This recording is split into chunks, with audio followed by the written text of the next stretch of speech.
Hello. Well, guess what? Summer is over, fall is here. It's my favorite time of year. We get to stop working on the yard and enjoy what's going on back in the train room.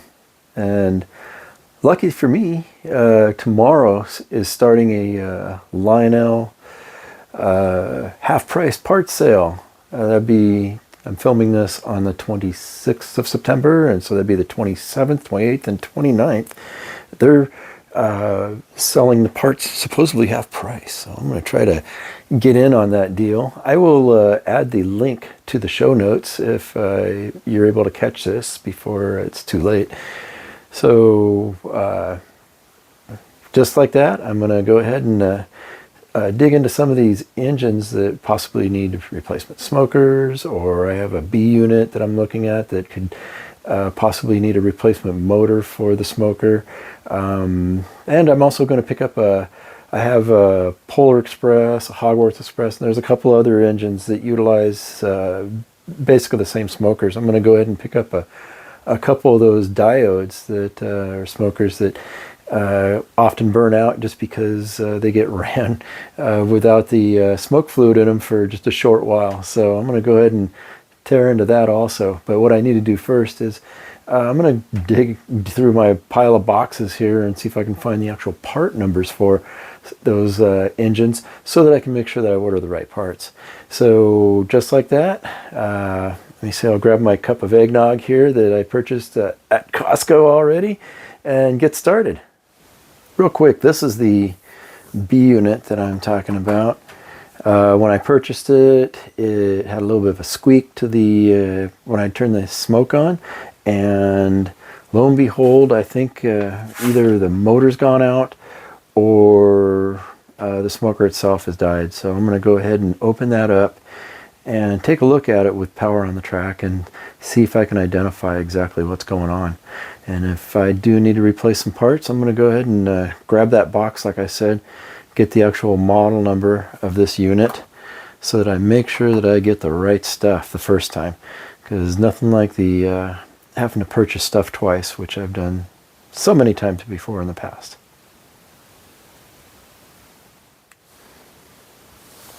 Okay, so what I'm going to do first is pull the top off of this. But to do that, I have this, put the Hogwarts Express aside here for the moment and pull this over here. This is a handy little holder that my nephew created for me of a 3D printer. And so now I can take and just put that there and protect the train from any damage that might occur from just setting it right on the table here upside down. So let's take a look at what I'm up against. It looks like I have oh good. One of the things I started doing is I'd put a little piece of tape underneath the engine, and when I give it the address for TMCC, I'd write it on there because 9 times out of 10 I would forget what that address is and have to reprogram it. So this one obviously says it's number 6. I put a 6 there with a line under it. Let me take a look here. I'm sure there's only a couple screws that need to be removed, and I'm notorious for removing way too many screws, so I'll try to keep it to the bare minimum. Most likely there's only 4. Here, I'm going to start with this one. Oop. One of the things I'm going to do is get a magnet or a little tray to put these screws in so I don't lose them. Got a nice little speaker magnet here. Thing's powerful. It's great for magnetizing my screwdrivers too. Let's go ahead and yank this screw out here. This looks like a good candidate. Get this. And let's take a look at this one over here. On the back side. Come on. Let's get these out of here. I've done this so many times, I kind of feel like I've taken this one apart before. And I hope that's not the case. Let me see. I see a couple in front of the back side of the truck here. Oh, yep. Looks like that's the right one. The ones that actually go into the shell and not just holding parts together underneath the actual frame of the engine, the truck, or excuse me, the frame of the train itself, the engine. So let me pull this guy out here. Looks like that one might not have been one that holds it on, but I'm going to leave it out anyway. There's a couple on the other end here that I'll pull out. Oh, yep, that's a good one. You can tell it seems like a lot of times it's the longer screws that go into the actual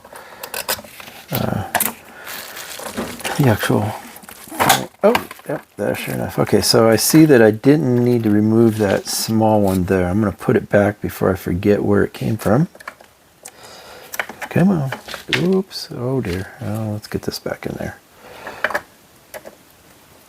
Come on. It's amazing how these things, they come out easy, but boy, putting them back sometimes it can be a bugger. Here we go.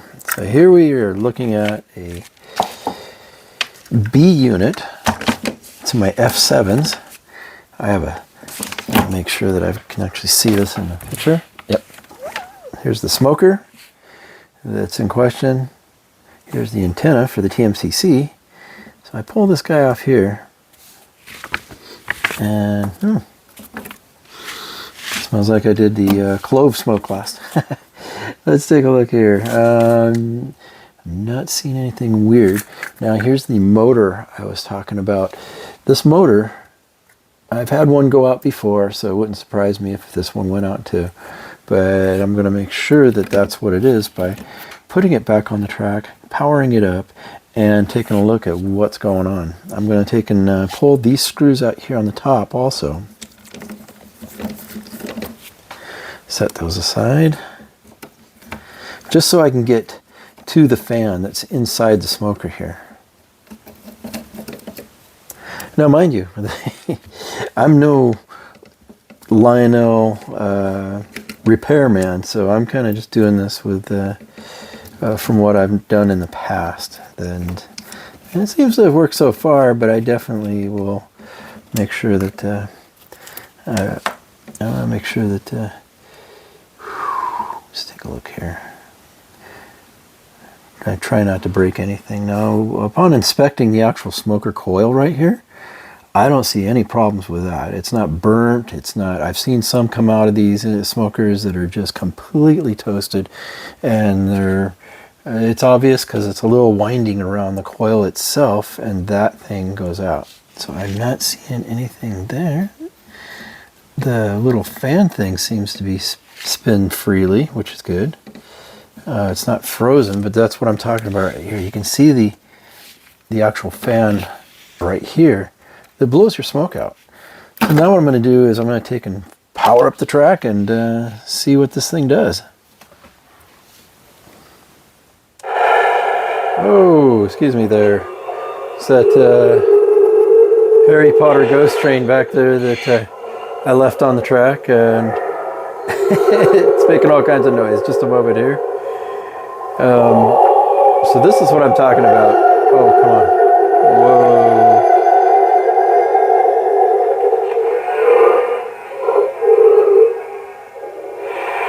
Whoa. Okay, we're down back there. So this, what you're seeing right here, should be spinning. You can hear it spinning on the other A units. But this guy right here isn't doing anything. So what I'm going to do first is, before I go crazy with troubleshooting, is I'm going to reprogram it, making sure that it's addressed properly with the TMCC stuff. Because I say it's number 6, but it's been a while, and this one doesn't look like it's backed up with a battery, so it could have lost its programming. So let me go ahead and do that real quick. Okay, well, you look at that. I went ahead and I reprogrammed it to the proper number, and I found in my instructions here which auxiliary number turns on the smoker, and sure enough, it's actually working. I'm going to take a look here. You can see the fan spinning in there. The actual element here is actually getting warm, so it's putting some smoke out. That's a good thing. I wish I would have started with that. I guess that's a lesson to myself. There is, when all else fails, put it back in program mode and start over. And so now I need to, looks like I don't have a tail light on it, which was running earlier, so I wonder if it was just, if it had lost its programming. And so I'll go ahead and put this back together, make sure it's part of the lash up, and see if I can get this thing going again real quick here. One of the things I am going to do is, let me go ahead and turn this all off now, because I don't want any electrical issues. Okay, so I've got that turned off. I can pull it off the track now, take it back over, and get this going. Ooh. Put it back on the bench. And so I started a list here of, I found some, I just used packing paper on the top of my workbench here, where it's actually just an old school desk, that I'm writing down what I want to order. And one of the things I can do now is scratch off this bottom one, which probably would have been a little bit expensive, even at half price, is motor for the smoker. We're good to go. I'm going to put this back together, like I say, fire it up, and see where we're at.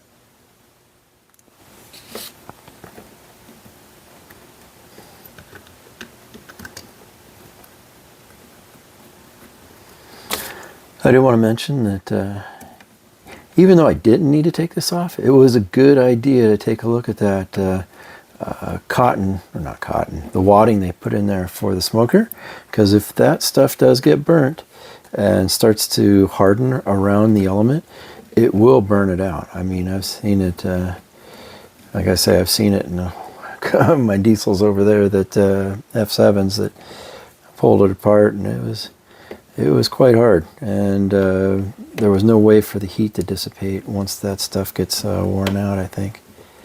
Okay, I got that one there, one more, and then we'll flip it over and put it back,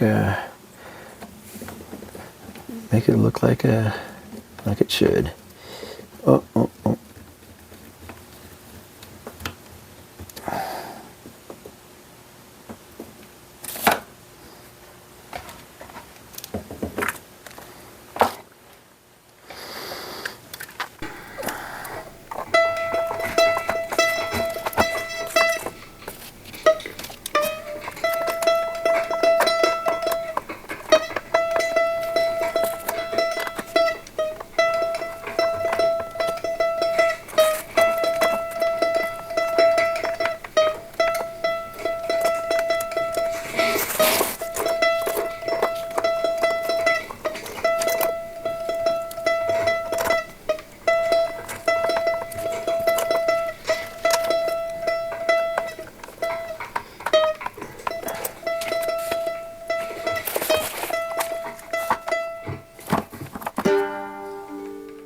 Okay, I've got the consist back together. I've got my ABA unit set up there. This thing is, let's hope that it continues to smoke like it should, now that I have it back together. And now let's go ahead and, let me see, I've got this set up for train 9. Boost. Okay, train 9 still works. That's good. Let's go ahead and, well, I guess it's a good time of year for the Harry Potter train. Got the Dementors going crazy back there. Let's take a look here and see what happens.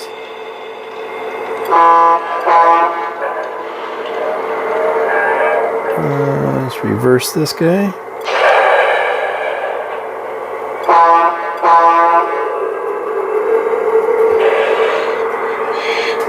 Whoa!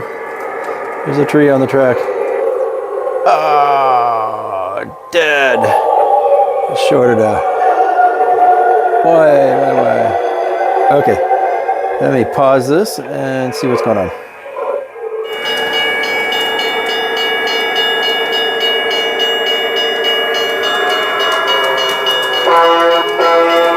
Okay, got it running again.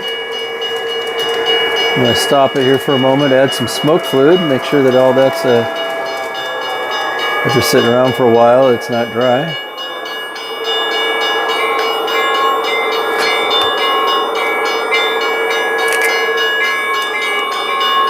I installed those crossing gates back there thinking I need to maybe turn the volume down on them a tad.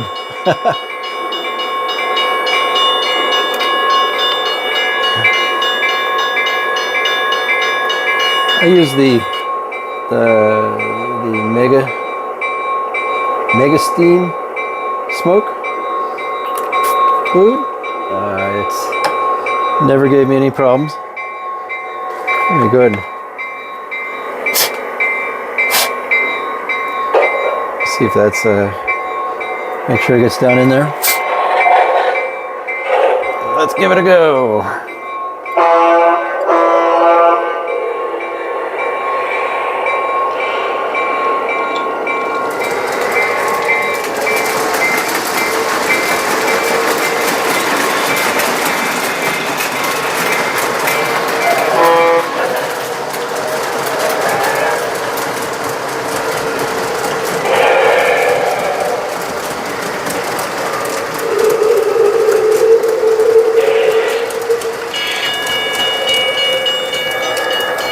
There's those crossing gates again.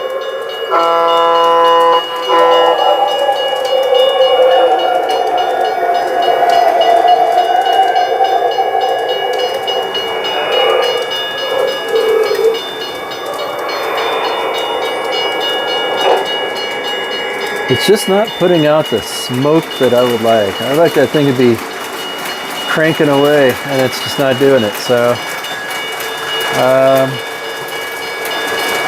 interesting. Not sure what to do at this point. Oh, let's stop this guy. Zoom in a little bit.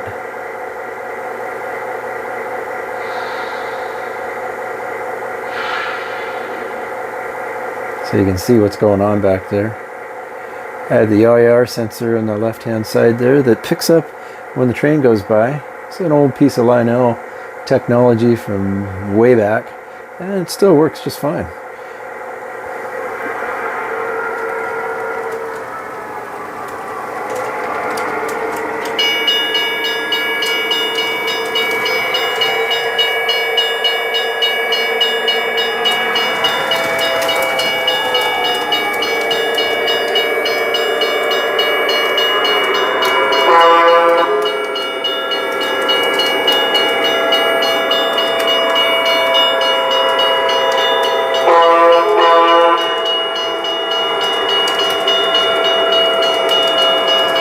Yeah, as you can see, it's just kind of putting out a little bit of puff.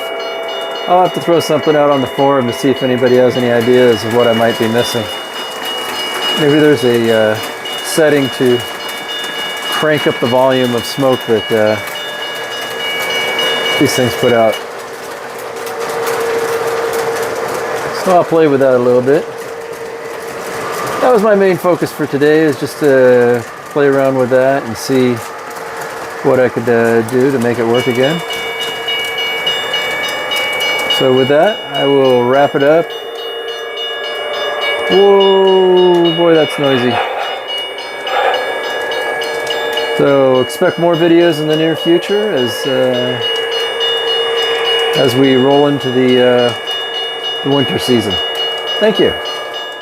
Well, like I say, expect more videos in the future as we roll into the winter season, and thank you for watching, and don't forget, I put that link in the show notes for the half-price Lionel parts sale. I'm going to get up some tires for my steam engines because those wear out and get brittle, and also some of those actual little smoke elements that I showed you inside the actual smoker itself. When those go out, they're not very expensive, but it's nice to have, and you don't have to worry about waiting 2 weeks or whatever when you need them, especially when you pull out the Polar Express at Christmas time and it's not working. So the smoke's not working. It's good to be able just to swap that out and make a quick fix. So have a good one. Thank you again for watching.